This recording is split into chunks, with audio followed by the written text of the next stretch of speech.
Do you ever think that there's got to be a better way to create preliminary designs and communicate on projects? Do you use multiple design and rendering tools that result in weeks of work to create something that ultimately changes at your next meeting?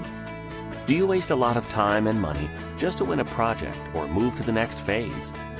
What if you could quickly and easily create compelling visualizations and communicate complex project concepts, not only to win more work, but also use these tools to communicate at any stage, from permitting all the way through design?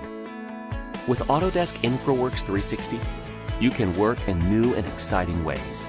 Build more realistic models from existing sources such as GIS, raster, LiDAR, scan data, or virtually any database to develop early design concepts within context.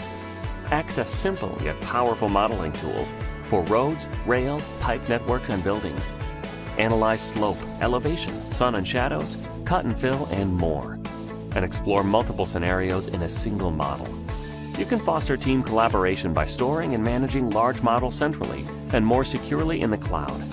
Manage multiple design options, collaborate and annotate narratives from the desktop or in the field with scenario publishing and real-time feedback capabilities. Then, you can present your design options to stakeholders and incorporate feedback right on the spot. Autodesk InfraWorks 360 gives you the tools you need to quickly and more easily communicate at any stage of a project, at any time and from almost anywhere. And take all of this work with you as you move to detailed design. Don't waste time and money. From convincing proposals to visual storytelling to stakeholder engagement, take your preliminary design and detailed design to the next level. To learn more, visit autodesk.com/infraworks.